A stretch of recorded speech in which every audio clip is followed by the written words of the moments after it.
श्री स्वामी समर्थ. आपण होळी का साजरी करतो?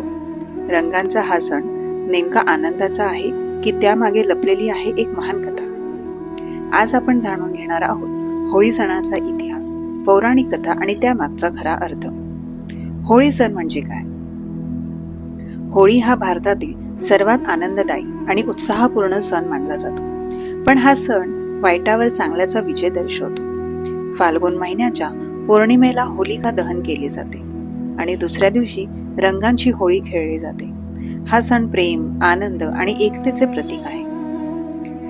यामागे दडलेली आहे एक कथा, प्रल्हाद आणि होलिकेची. प्राचीन काळात हिरण्यकश्यप नावाचा एक अहंकारी राजा होता. तो स्वतःला देव मानत होता, पण त्याचा पुत्र प्रल्हाद हा भगवान विष्णूंचा महान भक्त होता.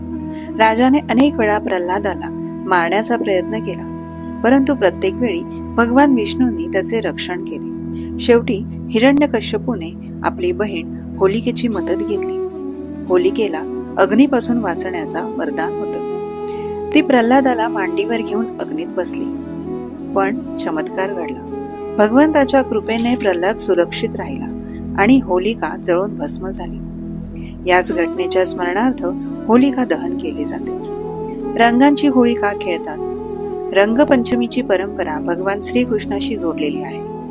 लहानपणी श्रीकृष्ण आपली सखी राधा आणि गोपींसोबत रंग खेळत असे. तेव्हापासून प्रेम, आनंद आणि मैत्रीचे प्रतीक म्हणून रंगांची होळी खेळली जाते. रंग म्हणजे आनंदाचा रंग, प्रेमाचा रंग, जीवनातील सकारात्मकतेचा रंग. होळी आपल्याला शिकवते मनातील द्वेष जाळा, अहंकार सोडा, नात्यांमध्ये प्रेम वाढवा. जसे होलिकेत वाईट जळते, तसेच आपल्या आयुष्यातील नकारात्मक विचारही संपले पाहिजेत.